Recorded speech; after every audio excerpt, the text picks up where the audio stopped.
Forum for দুর্গোৎসবের কাজ হচ্ছে একটা পিকনিক, একটা রক্তদান শিবির আর একটা জলসা। এর বাইরে আর ওদের কোনো ভূমিকা নেই। এখন যারা গভর্নমেন্ট এসছে তারা তো একটা পুজোর নাম শুনলে চিরবির করে জেগে ওঠে। না হলে কি আর এ বলে ওই যে রক্তদান শিবিরে গিয়ে সজল ঘোষ বলেছিল এবার দিদির পুজো না হোক এটা মায়ের পুজো হোক। পুজো। আমি যদি সত্যি সত্যি পুজো উদ্যোক্তাদের সংগঠন হই, হ্যাঁ, আমার যদি কেউ মেম্বারও না হয়, সে যদি পুজো নিয়ে কোনো ঝামেলায় পড়ে, প্রবলেম থাকে। আমার সঙ্গে সঙ্গে সেখানে যে এগিয়ে যাওয়া উচিত। 28 এপ্রিল একটা পোস্ট করলো যে এই বাংলা দুর্গার। না না, এইটা তো খুবই খারাপ। আমি বলছি যে ওদের মতে দুর্গার মতে তখন কি ছিল সে সবাই জানে। তারা দুর্গা বলতে কাকে বলেছিল। হ্যাঁ, আমার করে? ফোরাম ফর দুর্গোৎসব যদি হয়, হ্যাঁ, তার মধ্যে পুজো উদ্যোক্তা থাকা উচিত, ঠিক। তার মধ্যে শিল্পী থাকা উচিত, একদম। তার মধ্যে ডেকোরেটর থাকা উচিত, ঠিক। যারা তার মধ্যে যারা আলোক শিল্পী সবাই না মিললে পরে এটা আমার forum for Durgotsav. Puja committee তো বলিনি না, ফর দুর্গোৎসব। এত চিন্তা আমাদের কেন যে পুজো এবারে ভালো হবে কি ভালো হবে না? হঠাৎ করে একটা 17 সালের পর থেকে যে পুজোটা কলকাতায়, উত্তর কলকাতায় একদম চচ্চর করে বেড়েছে, ঠিক। সে পুজোটা তো আগে এরকম ছিল না। ঢালা ওই মাঠটায় কি পুজো হতো আমি আগেও জানি। চেতলাবলনী আমাকে ববি দুঃখই করতো যে আমাদের একটা ব্রিজের এদিক ওদিক দুটো পুজো, তুমি এক ভাইকে দেখো আরেক ভাইকে দেখো না। নাকতলা উদয়ন সংঘ কিন্তু মেইন উদ্যোক্তা ছিল, তারা শিফট করে গেল। আগে যে বরিশা ক্লাব যারা তৈরি করেছে প্রথম, যারা সৃষ্টি সহযাত্রী অনেক আছে, তারা এবার খরচ ছেড়ে বেরিয়ে এসেছে। ইদানিং কিন্তু সুরুচি সংঘর বাজেটটা কমছে, এমনিতেও একটা একঘেয়ে পুজো হয়ে গেছে সেসব নিয়ে।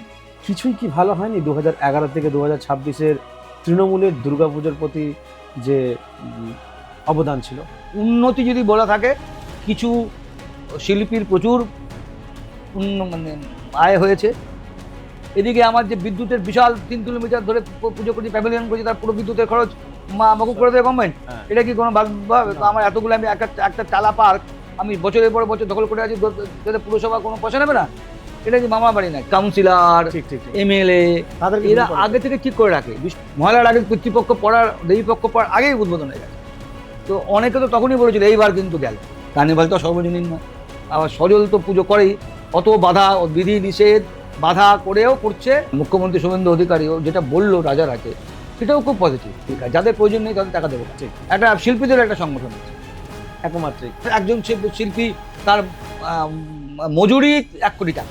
আমার মনে হয় গ্রামের মানুষ যারা দেখতে আসে না, ওই দুগ্গিটাই দেখতে আসে, তারা শিল্পীর আর্টটাকে দেখতে আসে। সেই যারা থিম আর্টিস্ট, তারা সেটাকে এমন জায়গায় নিয়ে গেল, এখন কিছু কিছু জায়গায় সেটা মুখ টুকরে পড়ছে। তাই না? আমি যদি মানুষকে ভাবি মানুষ কিছু বোঝে না, আমাদের তো ভোটের সময় বোঝা গেল ওভার কনফিডেন্সের কি হতে পারে।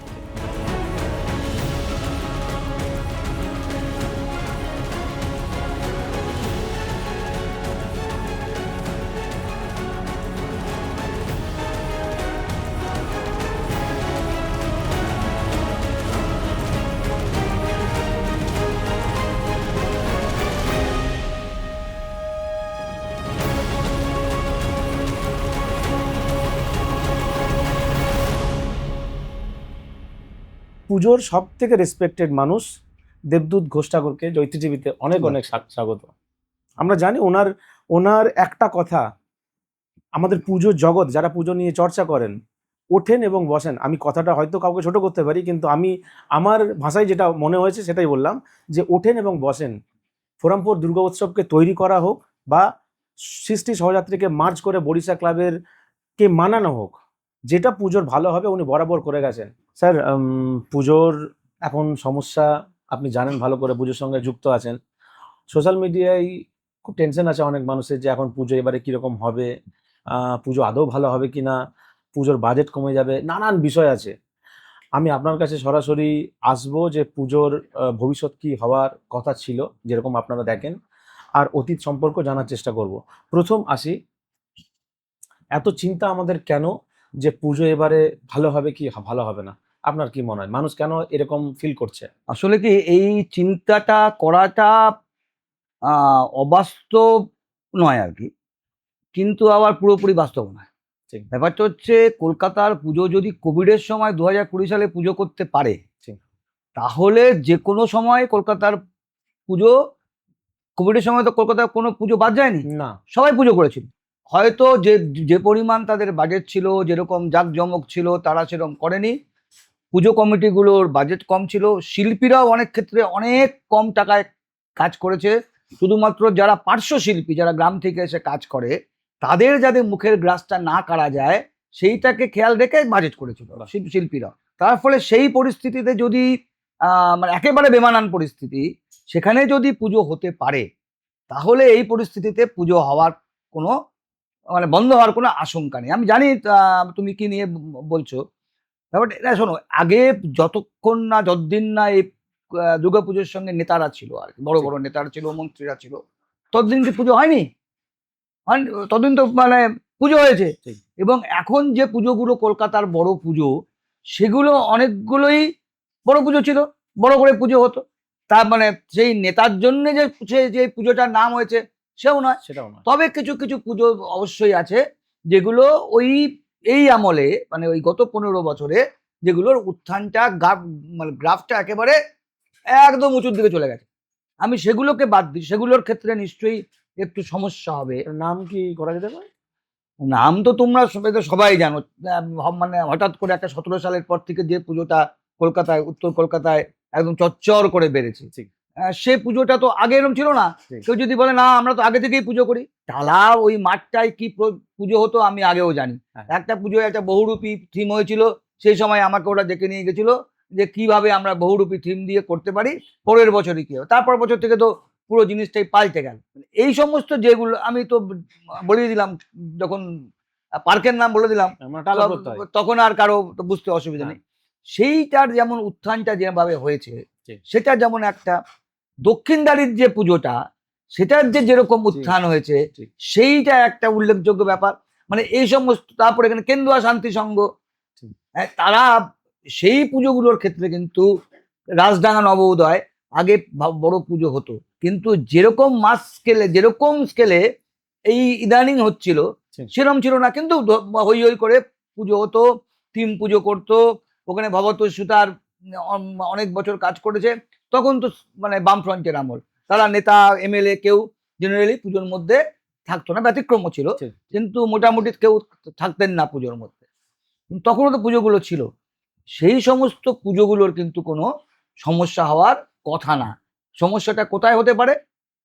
এটা বাজেটের ক্ষেত্রে কিছুটা হতে পারে। আমি তো অনেকগুলো পুজোর সঙ্গে কথা বলেছি, যারা পরবর্তীকালে যাদের সভাপতি, পুজোর চেয়ারম্যান বা সভাপতি, আগে সভাপতি বলতো, এখন আবার গাল ভরা কথা চেয়ারম্যান বলতে কতবার, সেই চেয়ারম্যান তাদের আগে ছিল নন পলিটিক্যাল, কিন্তু গত 15 বছর ধরে সেই চেয়ারম্যান পলিটিক্যাল, মানে শাসক দলের। আচ্ছা, এই পলিটিক্যাল পার্টিরাই কি ঢোকাতো, না ক্লাব বলতো যে আপনি থাকুন, না ওনারা জোর করে?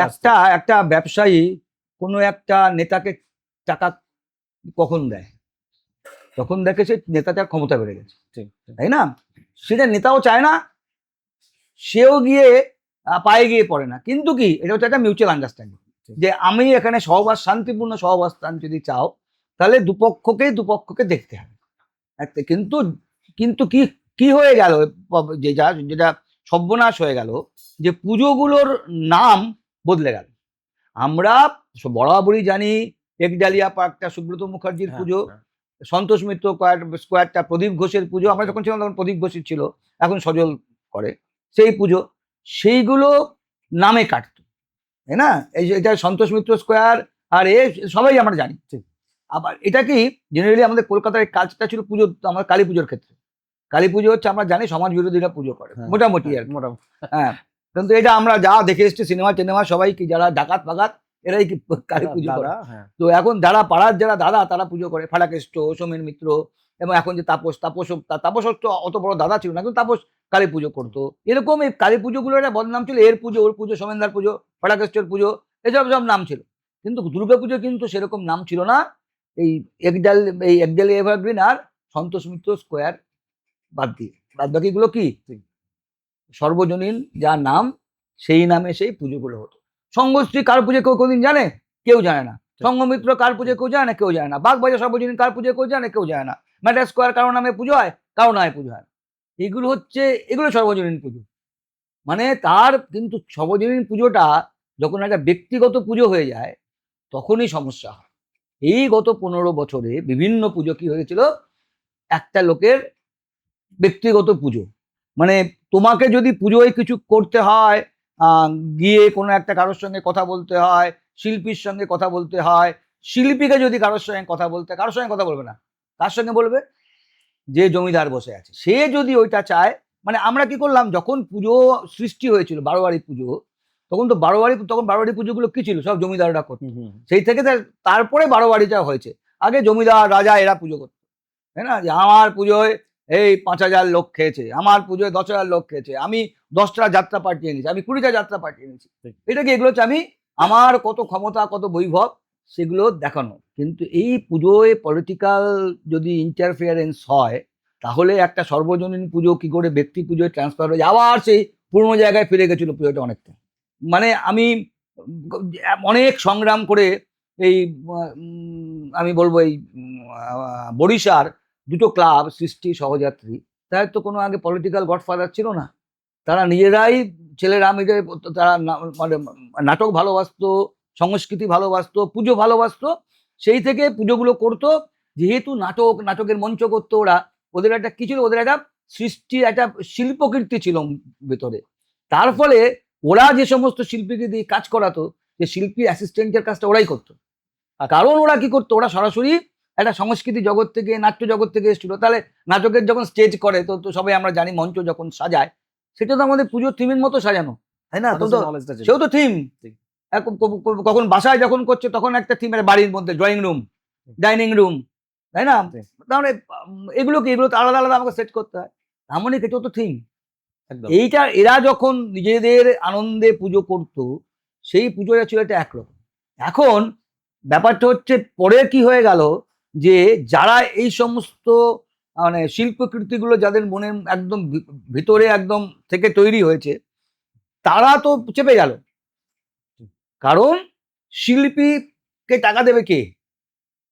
টাকা দেবে পুজো কমিটি। পুজো কমিটি মানে কি, সেই কোনো এমএলএ কিংবা এমপি কিংবা মন্ত্রী, সে হচ্ছে চেয়ারম্যান। টাকাটা কার হাতে আছে? তার হাতে আছে। তার ফলে কি, পুরো নির্দেশটা কি, শিল্পী আর তার মধ্যে মাঝখানে কে? মাঝখানে সবাই ভলেন্টিয়ার, স্বেচ্ছাসেবী। তো এইটা যখন একটা চেঞ্জ, এটা পুরো চোখে দেখা, সবাই যারা কলকাতার পুজো দেখেছে, আগে পুজো দেখেছে, এখন সেটা হচ্ছে পুজোর একটা আন্তরিকতা, যে ভাব, সবাই মিলে বলতো যে আমার পুজো, আমার পুজো। সেইটা না হয়ে এইটা কিন্তু এর পুজো। তোকে কত দিয়েছে রতিন ঘোষ, মানে একজন নেতা, সে তার এলাকায় 5টা পুজোকে টাকা ভাগ করে দিত। হাতিবাগান এলাকা কে কত দিয়েছে, যাকে যত, যে যত তার আপন, সে কি বেশি, সে তত বেশি পাবে। তার মানে কিন্তু সব যারা অ্যাডভার্টাইজমেন্ট কি করতো, ওনার হাতে গিয়ে হতো, সেখান থেকে উনি সেটাকে সেন্ট্রালাইজড ফান্ড। এটা কি আপনি তথ্য দিয়ে বলছেন? হ্যাঁ, মানে মানে এটা আপনি রিয়েল ফ্যাক্ট বলছেন, তাই? হ্যাঁ, ওই পুজো কমিটিগুলোকেই তো জানা যাবে, জিজ্ঞেস করে। আচ্ছা, মানে আপনি বলছেন হাতিবাগানে টাকা দিত, তারপর ওরা ভাগ করে নিত? না, হাতিবাগানের টাকাটা তো অতীন ঘোষের কাছে আসতো। অতীন ঘোষের কাছে আসতো। এখন অতীন ঘোষের যারা বেশি ঘনিষ্ঠ, অতীন ঘোষের কাছে টাকাটা কোথা থেকে আসতো? ধরো আগে কি হতো, ইন্ডিভিজুয়াল প্রত্যেকটা একটা পুজো কমিটিকে একটা অ্যাডভার্টাইজমেন্ট বলে, আমি হোর্ডিং দেবো, আমি এই দেবো, সেই দেবো, এর মধ্যে আমি গেট দেবো। আচ্ছা, এখানে একটা মানে এর মতো ছিল, যে সব টাকাটা যেহেতু এই সবকটা পুজোরই মোটামুটি ইনি মাথা ছিলেন আর কি। এটাকে সিন্ডিকেট বলার? সিন্ডিকেট বলার ঠিক না। সিন্ডিকেট মানে তো অনেক সদস্য থাকে আর কি। আচ্ছা, আর সেটা সারা বছর ধরে চলে। এটা তো সারা বছরের ব্যাপার না, এটা সাময়িক ব্যাপার। সাময়িক ব্যাপার। ওইখানে মানে এ হতো, ওখান থেকে কন্ট্রোল, নিয়ন্ত্রণ হতো। নিয়ন্ত্রণ হতো। ও, হ্যাঁ। তাহলে সব অ্যাড এজেন্সি গুলো কি অতীন ঘোষকে দিত, নাকি বিভিন্ন মানুষরা এখানে টাকা? কিছু কিছু প্রত্যেকটা পুজো কমিটির ইন্ডিভিজুয়াল কিছু ক্লায়েন্ট আছে। আচ্ছা, যে আমার নামে, আমি বুঝেছি। এটা আমি সুদীপ পল্লেকে দিলাম না, আমি বরিশা ক্লাবকে দিলাম। ঠিক। বা আমি আগে থেকে সৃষ্টি বা সহযাত্রীকে দিয়ে আসছি, আমি এখন বরিশা ক্লাবকেই দেবো, তাই না? অন্তত এই যে দুটো ক্লাবকে মিলে যাওয়ার পিছনে কিন্তু এর একটা কিন্তু বড় ব্যাপার আছে। এই যে আমি একটা, কে কাকে অ্যাডভার্টাইজমেন্ট, একই গলির মধ্যে দুটো পুজো, অ্যাডভার্টাইজমেন্ট দেওয়া নিয়েও একটা ঝামেলা। মানে ঝামেলা, বিরোধ, রেষারেষি, কে কোথায় হোর্ডিং টাঙাবে তাই নিয়ে রেষারেষি। মানে এই রেষারেষিটা সারা বছর থেকে যেত। কিন্তু দুটোই কিন্তু সংস্কৃতি সম্পন্ন ক্লাব ছিল। সুতরাং আর পাড়ার লোকেরা এটা বুঝতেই পারো, একটা পাড়ায় যদি দুটো বড় পুজো হয়, তখন কি হয়, তাদের উপরে চাপটা বেশি পড়ে, এবং দোকানদার যারা আছে। সুতরাং সেখানে যখন দুটো অনেকের আপত্তি সত্ত্বেও যখন মিলে গেল আর কি, সে মিলে গেলে কি হলো, মিলে গিয়ে কি হলো, এই যে দুটো আলাদা করে অ্যাডভার্টাইজমেন্ট আসতো, সেটা একটার মধ্যেই আসছো। ঠিক। তার ফলে কি পুজোটারও একটুখানি বহর বাড়লো, ওদের বাজেট বাড়লো, ওদের জায়গা নিয়ে প্রবলেম ছিল। আগে সৃষ্টি এক জায়গায় করতো, সহযাত্রী এক জায়গায় করতো, কোনোটাই নিজের জায়গা নয়। ঠিক। তার ফলে প্রত্যেক বছর জায়গা পরিবর্তন করতে হতো। এইখানে ফাঁকা জমি করলাম, পরে পরে সেখানে বাড়ি হয়ে গেল। তারপরে আবার ওই জায়গায় করলাম, রাস্তার উপর করতাম, গলির মধ্যে করছি, মানে প্রত্যেকবার একটা অসুবিধে। দুটো ক্লাব এক হয়ে গেলে একটা এখন জায়গা, সেই জায়গাটা আইনত এখন ওদের কাছে আছে আর কি, সেখানে পুজো হয়। মার্চ যখন হলো সেখানে কি পরিস্থিতিতে মার্চ হলো আর আপনার ইন্টারফারেন্স কি ছিল? না, আমি চেয়েছিলাম সবসময়, আমি পাড়ার লোকে তখন আমি তো ওখানে গিয়ে বসে থাকতাম অনেক মানে অনেকক্ষণ, এবং বরাবরই যেহেতু বেহালায় আমার যাওয়াটা হচ্ছে সৃষ্টিরই কয়েকজনের হাত ধরে আর কি, এবং ভবতোষকে একদম আমি ঠিক। গোড়া থেকে দেখেছি। তারপরে ভবতোষের উপর আমার একটা এও ছিল, কারণ সহযাত্রী করতো আমার আমাদের সুশান্ত দা। সুশান্ত, আর ও করতো ভবতোষ করতো সৃষ্টি। সুশান্ত তখনই প্রতিষ্ঠিত, মোটামুটি সিনেমা ফিনেমা সেজে ফেজের কাজ করে, কিন্তু ভবতোষ তখন একেবারে একটা মানে নিম্নবিত্ত পরিবার থেকে এসছে। তার ফলে স্বাভাবিকভাবেই তো মানুষের একটা সহানুভূতি কার দিকে যায়, যে ছেলেটা এখন নিজের পায়ে তৈরি হওয়ার জন্য লড়ছে, আর একজন মোটামুটি মোটামুটি প্রতিষ্ঠিত হয়ে গেছে, তো জেনারেলি লোকে কি করবে, যে লোক যে একদম তার দিকে থাকবে। তার দিকে থাকে। তার ফলে আমার কিন্তু একটা টান কিন্তু আমার বরাবরই আমার সৃষ্টির দিকে ছিল। মানে মানে এই হয়তো একটা পুজো করেছে, সেই পুজোটাকে একটা জিনিস বানিয়েছে। একবার মনে হয়েছে আমার ষষ্ঠী পুতুল বলে একটা থিম করেছে, তো ষষ্ঠী পুতুল তো বানালো, কিন্তু মানুষ বুঝবে কি করে ষষ্ঠী পুতুল, এটা ষষ্ঠী পুতুল, আমি লিখে দিলাম ষষ্ঠী পুতুল, আর মানুষকে তো বুঝতে হবে। একদমই তাই। তো বলো তাহলে কি, আমি বললাম এর সঙ্গে যদি একটা ভালো একটা থিম সং এর মতো থাকে তাহলে কিন্তু খুব ভালো হয়। তো থিম সং কাকে দিয়ে লেখাবো, সে আবার পয়সা নেবে, ঠিক। তখন তো একটা পয়সার টান আছে না, পয়সা নেবে তখন কি হবে। তাই আমি বললাম, ঠিক আছে আমি লিখে দিই। তো আমি এটা লিখে দিলাম, এবং এই মনোময় ভট্টাচার্যের বাবা এখন নেই, উনি খুব বড় পণ্ডিত ছিলেন আর কি। উনি গানটার সুর দিলেন, এবং শ্লোকগুলো সব উনি করেছিলেন, গানটা মনোময় করেছিল, এবং সেটাই কিন্তু প্রথম একটা পুজোর থিম সং আর কি। থিম সং মানে আগে তো পুজোয় কি বাজতো, ভাত। যে না হেমন্তর গান, হ্যাঁ। মান্নাদের গান, আগে ততদিনে তো পুজোর গান তো শেষ হয়ে গেছে। 80s এর মাঝামাঝি থেকে পুজোর গান বলে যেটা, যেটা সব মা বাড়িতে ঠাকুমা পিসিমা দিদি এরা কি করতো, সব এই দুপুরবেলা অনুরোধের আসর শুনতো, বা গীতিকা বলে অনুষ্ঠান হতো শুনতো, তাতে কি ছিল, তাতে আমাদের এই পুজোর গানগুলোই বাজতো। এবং বাংলা আধুনিক গানে পুজোয় এত অমর অমর গান সৃষ্টি হয়েছে, সেসব চলে যায় কি তখন সেই পুরোনো গানগুলোই বাজতো। সেইটা থেকে এই যে থিম সংটা, যে থিমের সঙ্গে যদি হয় তাহলে আবহ সঙ্গীতটাও পুরোপুরি থিমের মতো হওয়া হচ্ছে। আগে বিভিন্ন ক্লাব কি করতো, মিউজিক দিত, গান ফান না দিত, মিউজিকটা ওর সঙ্গে সামঞ্জস্যপূর্ণ। এই থিম সং হলো। ব্যাপারটা হচ্ছে এই জন্য আমার একটা মানে যে ইনক্লিনেশন ছিল, সেটাকেও আমি নিজস্ব করতে পারবো। সবাই আমাকে বলতো দেবদূত দাস সৃষ্টির লোক ছিলাম, কারণ আমার এইটা আমার একটা প্যাশন ছিল, যে এই যে ওকে যদি একটু ব্যাক করা যায় তাহলে অন্তত একটু ভালো একটা ভালো শিল্পী হবে, কারণ ওর মধ্যে তো কাজ তো অসাধারণ কাজ, শিল্প কাজ। সুশান্ত দুজনে দুরকম কাজ, কিন্তু দুজনেই খুব উচ্চ মানে মানে উচ্চ উচ্চমানের। স্তরে, উচ্চমানের। আর এখন তো সুশান্ত আমার পাড়াতেই থাকে। তো ব্যাপারটা হচ্ছে সেইটা থেকে এই যে পাড়ার লোকেরা যেতাম, তো পাড়ার লোকেরা আমাকে জিজ্ঞেস করতে, এই আমাদের উপর এত চাপ পড়ে যাচ্ছে, দেখেন না এই গন্ডগোল রেষারেষি নিজেদের মধ্যে, হোর্ডিং লাগানো নিয়ে। আমি বললাম দুটো যদি এক হয়ে যায়, কিন্তু দুটোর মধ্যে যেমন সমমনস্ক লোকও ছিল আর ভিন্ন মনস্ক লোকও প্রচুর ছিল।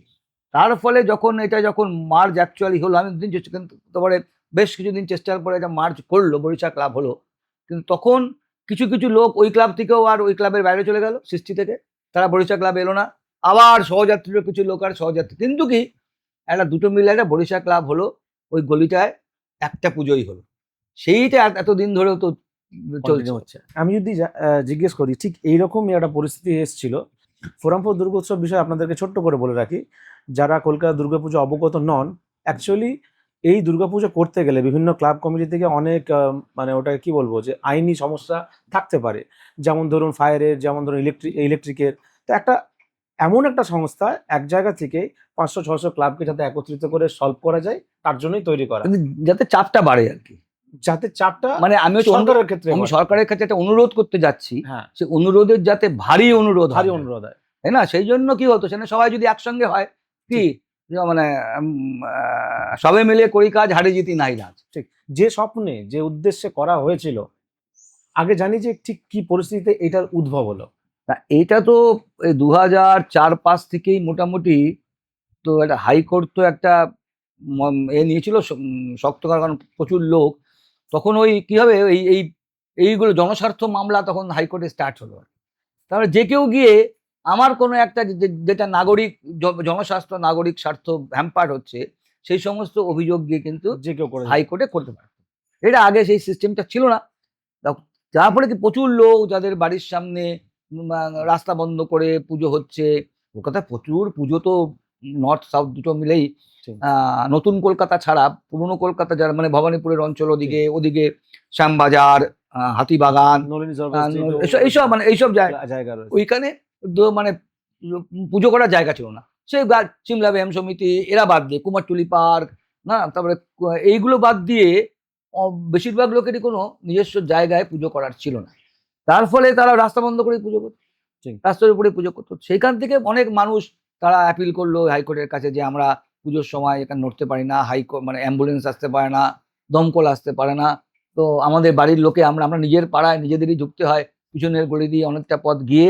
আর তার ফলে সেটা যখন হাইকোর্টে যখন গেল তখন হাইকোর্ট একটা স্ট্রিকচার দিল যে তোমাকে যদি পুজো করতে হয় রাস্তা বন্ধ করে তাহলে তোমাকে দমকল এবং অ্যাম্বুলেন্স যাওয়ার রাস্তাটা তোমাকে ছাড়তেই হবে, এবং ওই রাস্তাটায় তোমাকে যারা পাড়ার যারা লোক তাদেরকেও তোমাকে যাতায়াতের জন্য ছেড়ে রাখতে। তো হাইকোর্ট যে স্ট্রিকচারটা দিয়েছিল তাতে যদি মানতে হয় তাহলে এই যারা রাস্তা বন্ধ করে বা অর্ধেক রাস্তা বন্ধ করে পুজো করতো তাদের শতকরা 99 পুজো বন্ধ হয়ে যায়।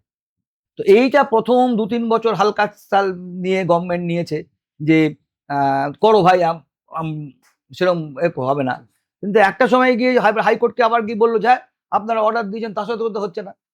তো হাইকোর্ট বলে আপনার এইবারে এই তোমরা কি করছো আমাকে এই দিনের মধ্যে রিপোর্ট দিতে হবে, না হলে পুলিশ কমিশন এদেরই বলে নাহলে জেলে পাঠিয়ে দেবো, যেরকম বলে হাই। তখন খুব কড়াকড়ি করে 2009 সালে খুব কড়াকড়ি করলো যে করাই যাবে না। সেই প্রত্যেকটা পুজোর কমিটির ওখানে পুলিশ যাচ্ছে, গিয়ে ইঞ্চি ফিতে দিয়ে ইঞ্চি মাপছে কতখানি রাস্তা ফাঁকা রেখেছো, এই রাস্তা এই ভাঙো। অনেকের তো অনেকদিন আগে থেকে প্যান্ডেল শুরু হয় না, প্যান্ডেল শুরু হয়ে গেছে সেখানেও ভাঙতে হচ্ছিল। তো আমি তখন তো প্রচুর পুজো কমিটি এরকম ভাবে ঘুরতাম।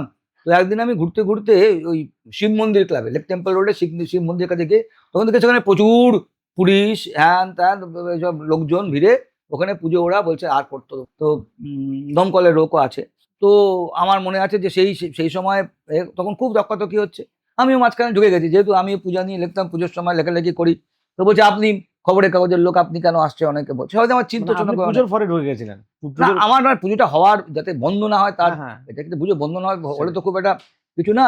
আমার আনন্দবাজারে অ্যাডভার্টাইজমেন্ট কমতো না, অ্যান্ড্রয়েডে বিক্রিও কমতো না, বরঞ্চ আমার একটা পুজো যদি বন্ধ হয়ে যায় তার কিছু সার্কুলেশন বাড়তো আর কি, যে হ্যাঁ দেখো পুলিশ কত কড়া ঠিক হাইকোর্টের নির্দেশ মানে বন্ধ করে দিল, তাতে কাগজের আরো একটা বিক্রি বাড়ে সব সময়, তাই না। তো আমি তখন ওখান থেকে আমার একজন খুব ঘনিষ্ঠ ছিলেন, উনি তখন দমকলের ডেপুটি ডিরেক্টর বিভাস গুহ, উনি জায়গাটা পুজো করতেন একদম হাজরার মধ্যে, হাজরা 22 পল্লী বলে সেটা এখনো উনি করেন, সেইখানে উনি পুজো করতেন। আমি ওনাকে বললাম যে এখানে কি হচ্ছে দাদা, আপনি একটা পুজোর লোক, পুজো বন্ধ হয়ে যাচ্ছে, আপনি একটা কিছু এসে করুন। এবং উনি হচ্ছেন মমতা ব্যানার্জি কিন্তু একজন মেন্টার, বিভাসদা। আচ্ছা, সেটা পরে মমতা ব্যানার্জি স্বীকার করতাম, যাই হোক। তো আমি বিভাসদাকে ফোন করলাম যে আপনি পুজোর লোক, বিভাসদা যে কি হচ্ছে পুজো, দাঁড়ান আমি আসছি। বিভাসদা গেলেন, লোকসভার সঙ্গে কথাবার্তা বললেন একটা পুজো কমিটি নিয়ে মিটিং করা উচিত, এরকম ভাবে তো পুজো বন্ধ হয়ে যেতে পারে না। বিভাসদা নিজেও পুজো, কিন্তু ওনারটাও রাস্তার উপর হয়, কিন্তু রাস্তার উপর একটা গোল আছে, সে গোলের মধ্যে ওরা পুজো করে, রাস্তার বেন্ডিং এর মধ্যে গোল, সেখানে পুজো করেন। তারপরে ওনার পুজো বন্ধ হওয়ার কোনো ব্যাপার নেই। সবাই বলছিল বিভাসদা নিজের পুজোটাকে রাখার জন্য করছে, কিন্তু ওনার পুজোটার ওই আওতায় পড়তো না। তো যাই হোক, ওরা একটা মিটিং করলো, তখন ওরা ঠিক করলো যে এই তো শুধু একটা পুজোর সমস্যা না, এটা অন্তত 600 পুজোর ক্ষেত্রে এই সমস্যা হবে, সুতরাং কি করা যায়। তখন ওইখানে আমার ঠিক মনে আছে, আমার শিব মন্দিরের এখানে পার্থদা ছিলেন, পার্থ ঘোষ, আর সঙ্গশ্রীর দেবাশিস সেনগুপ্ত, সে দেখতে এসেছিল যে এখানে বন্ধ, কারণ ওদের তো রাস্তা বন্ধ করে পুজো, ওদের রাস্তা বন্ধ করে পুজো দেখতে এসেছিল। ওরাও ওখানে বসে একটা সিচুয়েশন দিল, আমরা একটা কিছু করা উচিত। ফোনে ঠিক হলো এখানে একটা কি মানে একটা এরকম একটা হবে।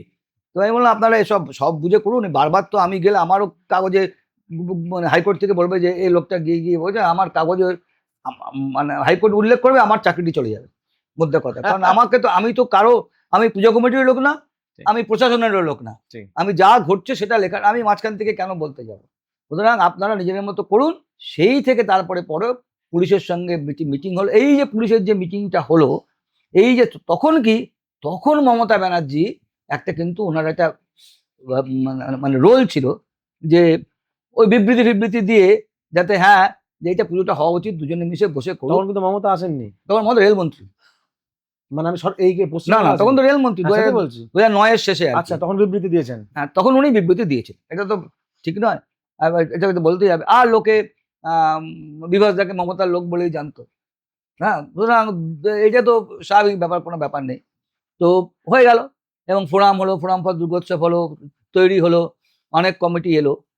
কিন্তু ওদের যেটা আমি বারবার করে লিখেছি এবং যতবার ওরা রক্তদান উৎসব করেছে আমি গিয়ে প্রত্যেকবারই বলেছি যে এইটা প্রথম থেকে ওরা এই যে বড় পুজোগুলোকে, যারা তথাকথিত কলকাতার বড় পুজো, মানে যাদেরকে নেতা থাক বা নেতা না থাক পুজো বন্ধ করতে পারবে না, পুজো, বাগবাজার, সিমলা ব্যায়াম সমিতি, একডালিয়ারে প্রথম দিকে ছিল, 17 সাল পর্যন্ত ছিল।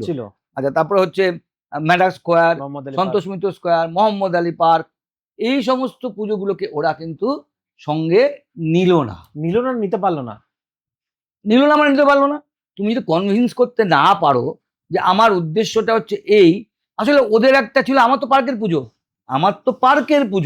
আমার পুজো তো রাস্তা বন্ধ করে আমি তোমাদের এটার সঙ্গে তো আমার কোনো গভর্নমেন্টের এর সঙ্গে আমাদের কোনো সম্পর্ক নেই, বিরোধ নেই, আমরা তো পার্কের মধ্যে পুজো করছি, তাই না? কিন্তু ওদেরকে তো আরো কিছু বলা উচিত ছিল উন্নতির জন্য, সেইটা কনভিন্স করে, মানে ওদের কনভিন্স করতে না পারায় প্রথম দিকে কি একটা গা ছাড়া ভাব ছিল, একটা যে জমাট বাঁধা জিনিস, কলেজ স্কোয়ার, এরা কেউ তো ওর মধ্যে ছিল না। একডালিয়া পার্ক একদিন প্রথমে ছিল না, পরে ঢুকেছে, আবার 2017 সাল পর থেকে বেরিয়ে গেছে। এখন ব্যাপারটা হচ্ছে তুমি যদি না রাখতে পারো এই পুজোগুলোকে, এবং যখন তৃণমূলের সব গভর্নমেন্ট এলো, তখন 2011 এসছে, 12 সাল থেকে তৈরি হয়ে গেল ওই সব যারা এমএলএ কাউন্সিলর, তারাই কি হলো, তারা ওই মাথা হয়ে বসে গেল। আসলে কলকাতা পুরসভাটা তো তৃণমূলের হাতে এসছে আগে, 2005-এ এসছে, তো তারপরে 2010-এ আবার হেরে গেছিল, পরে আবার পেয়েছে। ব্যাপারটা হচ্ছে এই যে না, 2000-এ পেয়েছিল, 2005-এ হেরে গেছিল, আবার 2010-এ পেয়েছিল। সুতরাং তার মানে কলকাতা কর্পোরেশন ওদের হাতে ছিল। সবাই মিলে কি করলো, এই নেতারা এমএলএ এরা মিলে পুজোগুলোকে মাথায় বসে গেল।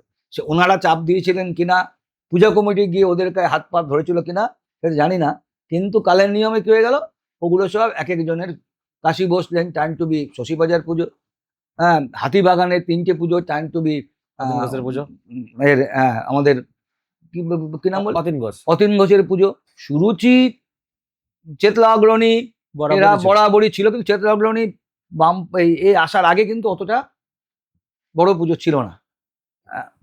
আমাকে ববি দুঃখই করতো যে আমাদের একটা ব্রিজের এদিক ওদিক দুটো পুজো, তুমি এক ভাইকে দেখো, আরেক ভাইকে দেখো না।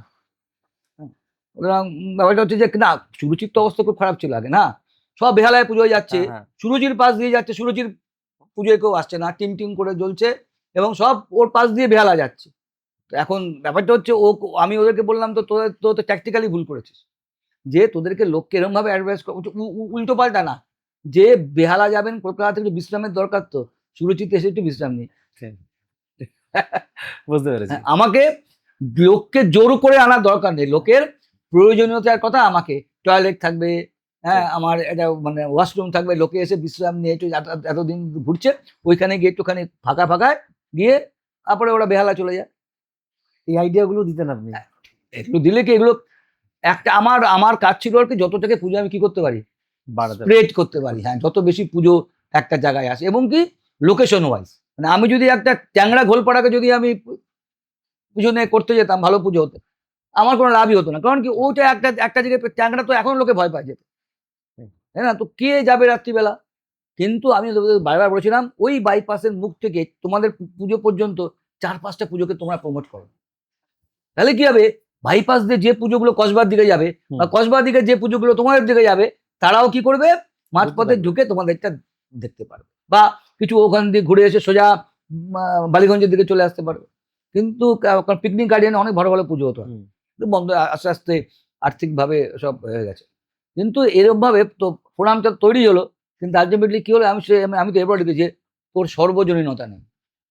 কিন্তু ওরা 16 সালের পর থেকে রক্তদান শিবির খুব ভালো কনসেপ্টটা, ভেরি গুড কনসেপ্ট, মায়ের জন্য রক্তদান। কিন্তু আমরা যেটা মানে শুনতে পাই পুজো কমিটির কাছ থেকে, যে এমনকি শিল্পীদের কাছ থেকেও, ফোরাম ফর দুর্গোৎসবের কাজ হচ্ছে একটা পিকনিক, একটা রক্তদান শিবির আর একটা জলসা, এর বাইরে আর ওদের কোনো ভূমিকা নেই। তো সেই পুজোগুলো যারা যারা পুজো কমিটি বলে তারা তো মেম্বার, হ্যাঁ। তারা গিয়ে বলতে পারে না কেন?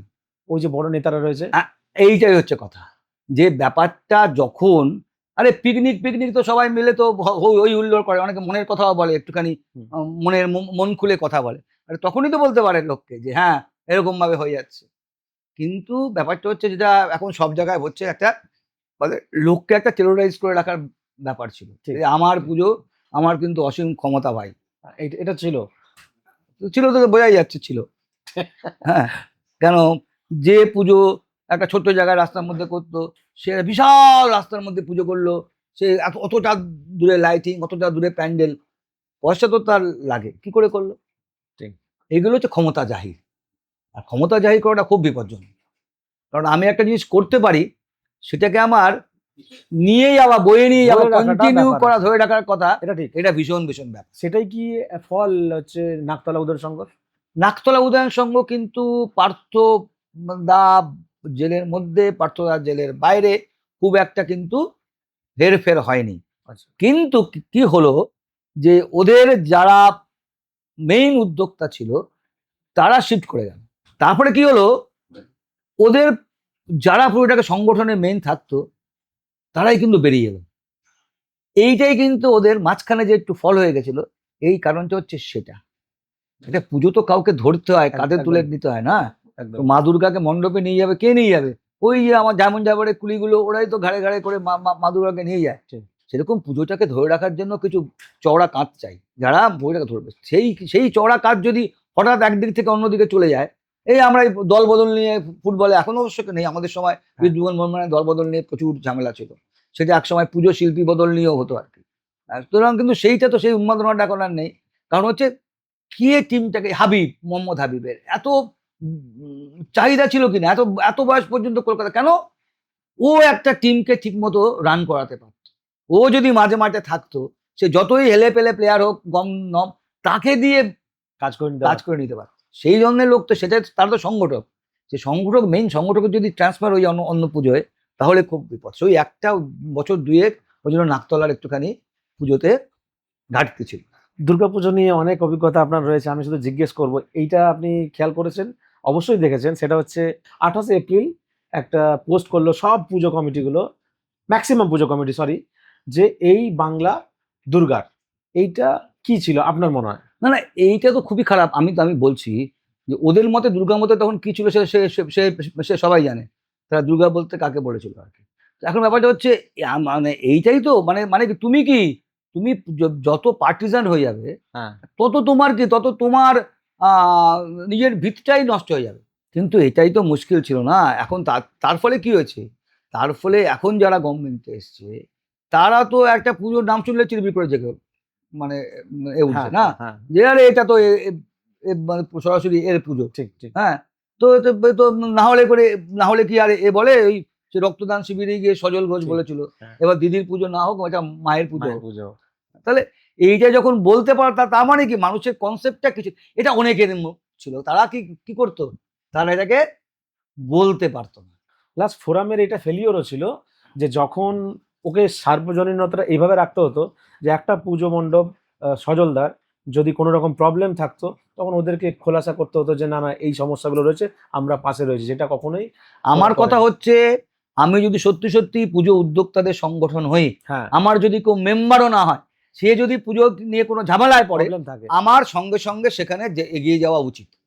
এইটা হচ্ছে, আমি ওদের এবার বলেছিলাম ওদের, যে এরকম করছে তোরা কর। ও তো মেম্বার তো, আমাকে তো সবার কাছে আমার গ্রহণযোগ্যতাটা একদম, বোঝাতে একদম, হবে, যে একদম আমি ঠিক। শুধু এ কটা পুজোর নয়, আমি কলকাতার সব পুজোর, আমি যদি এটাকে নিজেকে এস্টাবলিশ করতে না পারি, তাহলে আমার সংগঠনের কোনো মানে নেই।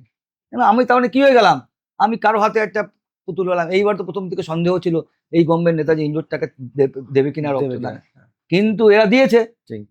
কিন্তু এই এই এই যে মানুষ, এই যে গভর্নমেন্ট এটা দিল, সেইটা থেকে কিন্তু এদের বোঝা উচিত যে এইবার আমাদের সময় হয়েছে যে আমি এত জিনিসটাকে আমরা এত পলিটিক্যালাইজড করে ফেলার পরেও ফোরাম এরা এসে আমাদের এটা দিল। এর পিছনে সজল ঘোষের একটা, তাপস রায়, দুজনের একটা বড় হাত আছে। এরা একজন কালী পুজো করে, হ্যাঁ, একজন ঠিক। দুর্গা পুজো করে, ঠিক আছে, কিন্তু হয়তো হচ্ছে ওদের তো ওদেরকে তো একটা শিক্ষা নেওয়া উচিত যে আমি কিন্তু আগের বারগুলোতে আমরা যেরকম পাচ্ছিলাম যে ইন্ডোর স্টেডিয়াম, আমরা সেরকমই পেলাম। আমরা সরকারি ব্লাড ব্যাংক থেকে যে সাহায্যটা পাচ্ছিলাম আমরা সেটাই পেলাম। ঠিক। এখনো যদি এদের এই সার্বজনীনতাটা না ফেরে তাহলে খুব মানে দুঃখজনক ব্যাপার। আপনার কি মনে হয়, আপনি বাম আমলের দেখেছেন, তৃণমূলে তো ভালো করে উপলব্ধি করলেন, বিজেপিটা ফিল করবেন আরো হয়তো কয়েকদিন পর, কি মনে হয় আপনার কি সাজেশন থাকা দরকার যে এইরকম হওয়া উচিত ফোরাম ফর দুর্গোৎসবের? আমি তো বললাম ফোরাম ফর দুর্গোৎসব হওয়া উচিত। ফোরাম নাম যখন আমি দিয়েছি, সেই ফোরাম মানে হচ্ছে কিছুর নয়, সবার সবার তো। হ্যাঁ, তাহলে পলিটিক্যাল পার্টিগুলোর সাথে কেমন তাদের সখ্য থাকা উচিত, কতটা দূরত্ব মেনটেন করা উচিত? আমার কথা হচ্ছে যে আমরা যখন সাংবাদিকতা করতাম, আমরা তো কংগ্রেসের লোকের সঙ্গে মিশতাম, সিপিএম এর লোকের সঙ্গে মিশতাম, বিজেপির লোকের সঙ্গে, বিজেপি প্রায় তাও বিজেপির লোকের সঙ্গে মিশতাম, ফরওয়ার্ড ব্লক, আরএসপি, এদের আমাদের সিপিএম এর আলিমুদ্দিন থেকে বলছে ওদের কাছে যাওয়ার কি দরকার, আরএসপি, ফরওয়ার্ড ব্লক, সিপিআই, আরসিপিআই সবার সঙ্গে করতাম। কারণ কি, আমি খবরের কাগজের লোক, আমি যদি যত বেশি এদের সঙ্গে মিশবো তত আমি বেশি খবর পাবো। সবসময় কি, যারা ধরো একটা চিফ মিনিস্টার কোথায় যাচ্ছেন, কি করছেন, কোনো সরকারি অফিসার বলবে না। কে বলবে? চিফ মিনিস্টারের খাস বেয়ারা আর গাড়ির ড্রাইভার, তাদেরকে ফিটিং করতে হবে। তাদেরকে আমার কি, তার মানে কি আমাকে নিচু তলায় যেতে হবে। এবং সবকিছুতেই তাই, আমি যদি নিচু তলাটাকে যদি আমি যে পুজোটা আমার কাছে আসছে না, আমাকে তো তাকে কনভিন্স করতে হবে, তুমি এসো। কেন তুমি ভাবছো শুধু রাস্তাঘাট এসব না, আমরা সার্বিকভাবে পুজোয়, হঠাৎ একটা পুজোয় কোনো শিল্পী কাজ বন্ধ করে দিল, এরকম বলছি, এরকম একটা বড়ই পুজোয় যারা ফোরামের সদস্য নয়, তো এই পুজোগুলো যদি এক কাটটা থাকে, ওরাই কি করতে পারে, একটা শিল্পীকে বলে ভাই অন্তত এই বছর ওদেরকে দাঁড় করিয়ে দে, একদম এটা করতে পারে। আর সব থেকে বড় কথা হচ্ছে একটা শিল্পীদের একটা সংগঠন আছে একমাত্রিক, ওটাকে আমি বলি নড়বড়ে সংগঠন, কারণ বড় ছোটার এত মানে পার্থক্য। যেমন এখানে যেমন টালা প্রত্যয়ের সঙ্গে আমাদের টালা বারোয়ারির যে পার্থক্য ফিনান্সিয়ালি প্রতিপত্তিতে ছিল মাঝখানে, সেরকম পার্থক্য। একটা আকাশ, একজন শিল্পী তার মজুরি 1 কোটি টাকা, 1.5 কোটি টাকা মজুরি, মানে বাদ বাকি সব খরচ ছেড়ে দাও, মজুরি। একজন তো আমি জানি সে বলেছে 95 লক্ষ টাকা খরচ করতে পারবেন তো, তাহলে আমি পুজো করবো, আমাকে দিতে পারবেন তো? শিল্পীর একজন শিল্পী তো সেরম যদি হয়, সেই জন্য কি হয়, ওদের এটা জানা পাচ্ছে না, অ্যাকচুয়ালি ওরা সবার ঊর্ধ্বে। আমার ফোরাম ফর দুর্গোৎসব যদি হয়, তার মধ্যে পুজো উদ্যোক্তা থাকা উচিত, তার মধ্যে শিল্পী থাকা উচিত, তার মধ্যে ডেকোরেটর থাকা উচিত, যারা তার মধ্যে যারা আলোক শিল্পী, সবাই না মিললে পরে এটা আমার forum for Durgotsav, Puja committee তো বলিনি না, ফর দুর্গোৎসব। তার ফলে কি, আমি যদি সবাইকে এটার মধ্যে না নিই, তাহলে ফোরাম থাকে না। তাহলে একটা হচ্ছে ক্লাবের ফোরাম, একটা শিল্পীর ফোরাম, একটা ডেকোরেটর ফোরাম, একটা আলোক শিল্পীর ফোরাম, সব ফোরাম আলাদা আলাদা থাকবে না। আমার এখানে আইডিয়াটা আমার এলো যে এরকমও করা উচিত, এমন অনলাইন পোর্টাল যে বাইরের যে দুর্গাপুজো যারা করে, বাইরে মানে আমি প্রবাসী, তারাও যেন এটাতে এনগেজ হতে পারে। আমি যেটা হতে পারতাম, ঠিক আমি হতে পারতাম যে আমি এমন একটা সংস্থা, আমি পুজো যার করতে পারছে না, যার বিপদে পড়ছে তাকে যেমন সাহায্য করব, ঠিক বাইরে যারা পুজো করতে চায় তাদেরকে আমি কনসালটেশন দিতে পারবো, এমনকি কোন শিল্পী থেকে ভালো প্রতিমা তুমি ওখানে নিয়ে যেতে পারবে সেটা করে দেওয়া। পুজো কমিটির সঙ্গে প্রচুর বড় বড় লোক আছে, শিপিং কি করে প্লেনে কি করে নিয়ে যায়, একটু প্রশাসনিক জটিলতা কাটানো। আমাকে পুরো পুজোটাকে তাহলে কি হয়, তাহলে একটা পুজোর একটা আবার বারবার বলছি, পুজো একটা সর্বজনীনতা। আমাকে ফোরামকে হতে হবে আর কি, আমি খুলে দাও, তাই না, একদম বাঁধ ভেঙে দাও যদি করি, সবাই এর সদস্য হলো। আরে তার মধ্যেও তো 4টে, আমরা 2-3টে বাঙালি এক হলে পরে ঝগড়া করে, করবে, তবুও কি আমাকে তো চেষ্টা করতে দোষ নেই। আমাদের কিন্তু এটা বড় আমি ওদেরকে দিয়েছি এখন, কারণ সন্দীপন একটা পুজো পাগল, প্রকৃত অর্থে পুজো পাগল। আমি যে ও একটা প্রাইম ল্যান্ড আছে ঠিক। বেহালায়, যেখানে নতুন দলে পুজোটা হয়, ওর নিজের প্রপার্টি। ঠিক। ওইটার জন্য প্রচুর লোক ওকে বিক্রির জন্য এসেছে, দারুণ, মানে কয়েকশো কোটি টাকার প্রপার্টি। কিন্তু ও ওটাকে পুজোর জন্য সেই যে রেখে দিয়েছে 90s থেকে, mid-90s থেকে আছেই নতুন দলে, শুধু পুজোর জন্য। শুধু পুজোর জন্য। তার মানে এরা রিয়েলি কি, দে পুজো থিং বাবা। ফর দ্য পুজো। ওই যে এখন যে সেক্রেটারি হয়েছে, ওই যে উকিল অঞ্জন। অঞ্জন উকিল, অঞ্জন তো এত ভালো একজন স্থপতি, কিন্তু ওর যত ইনকামের একটা বড় অংশ কি পুজোর ও জন্য। পুজোর জন্য ব্যয় করে। তার মানে তাতে ওর ফ্যামিলিরও সাপোর্ট আছে। মানে এদেরকে এরকম লোক, আর আমি একটা পুজোর জন্য আমি একটা পলিটিক্যাল পার্টি দাদার উপর ডিপেন্ড করে আছি, এইটা তো আমি নিজের না। সংকটে বললাম না। না, মানে আর আমি এটা পুজোর ভবিষ্যৎটাও এটা খারাপ হবে, এটা তো। খারাপ তো, সুতরাং সেই জন্য সে সমস্ত পুজো খারাপ অবস্থা। ঠিক। কিন্তু যেগুলো এই অঞ্জন উকিল, সন্দীপন, হ্যাঁ। এরা কি করেছে, এরা নিজেরা পুজোর জন্য যখন কোনো পলিটিক্যাল ব্যাকিং ছাড়াই পুজো করেছে। ঠিক। সন্দীপন তো মনে প্রাণে বামপন্থী, হ্যাঁ। কিন্তু পুজো তো করেছে, তো কোনো বামপন্থী লোক ওর ওর ওর পুজো কমিটির সভাপতিও থাকেনি, সেটাই। সেক্রেটারিও থাকে। ঠিক। কিন্তু করেছে। কে স্যাক্রিফাইস করে এরকম একটা জমি এই সময় থাকলে পরে সে জমিটা বিক্রি না করে সেটা পুজোর জন্য প্রায় তো 25 বছর হয়ে গেল, 25 বছর 30 বছর হয়ে গেল, ওই জমিটার তাহলে ভ্যালুয়েশন কত বেড়েছে। আচ্ছা স্যার, এটা কি আমাদের ফোরাম ফর দুর্গোৎসবের এটা কি কনফিডেন্সের লো, নাকি কিছু কিছু পুজো কমিটিরও তাই দেখছি? ওরা যেমন তৃণমূলের সময় তৃণমূলের ছোঁয়া পাবার জন্য, আমি কিন্তু সবসময় যে পলিটিক্যাল লিডাররাই ঢুকবে না, সেটা একদম নয়, না। এই যে কমিটিগুলো আছে তাদের প্রবলেমটা বলছি, তারা এই মুহূর্তে নিজেদের লোগো গেরুয়া কালার করে দিচ্ছে, নিজেদের ডিজাইন গেরুয়া কালার করছে, যাতে যাতে তারা বোঝাতে চাইছে যে আমি সরকারের কাছে আছি। এইটা কে কি আসলে কি, আমি যদি ভেবে যাই, মানে নিশ্চিত হয়ে যাই যে শাসক দলের কাছাকাছি থাকলে আমি বেশি অনুদান পাবো, বেশি অনুদান পাবো? সেইটা যদি বিশ্ব বাংলা পুরস্কার, অত কলকাতা কর্পোরেশনের পুরস্কার কত টাকা, তো আমার এমনি মফতে চলে আসছে। আমি তো একে বলেইছিলাম যে ফোরামে, যে তোদের গভর্নমেন্টের কাছে দেওয়া উচিত যে 50 লক্ষ টাকা বেশি যারা বাজেটের পুজো করে তাদেরকে গভর্নমেন্টের কোনো রকম সাহায্য দেওয়া উচিত না। ঠিক, ঠিক। কিন্তু সেটা তো হলো না, তাই না? সেইটা না হওয়ার জন্যই কি এখন কেউ ভালো কেউ খারাপ, তাই না?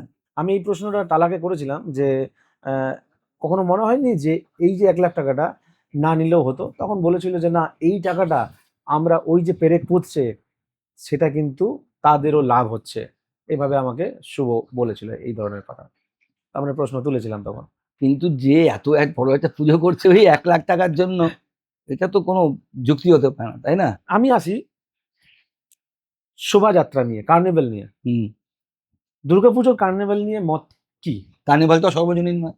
আমি পিক আপ করছি কিসের ভিত্তিতে পুজোগুলো, ম্যাক্সিমাম যারা মন্ত্রীর যেরম ভাবে কলকাতা কর্পোরেশনের পুরস্কার দেয়, হ্যাঁ, যেরম ভাবে কি বিশ্ব কিভাবে বাংলা দেয় এটা আমি পুরস্কার জানি দেয়, না। এটা সবাই যে আনুগত্যের ভিত্তিতে, কিন্তু আগে থেকেই তো ঠিক হয়ে থাকে। কলকাতা পুরসভার একবার পুরস্কারের সঙ্গে আমি পেছন থেকে যুক্ত ছিলাম।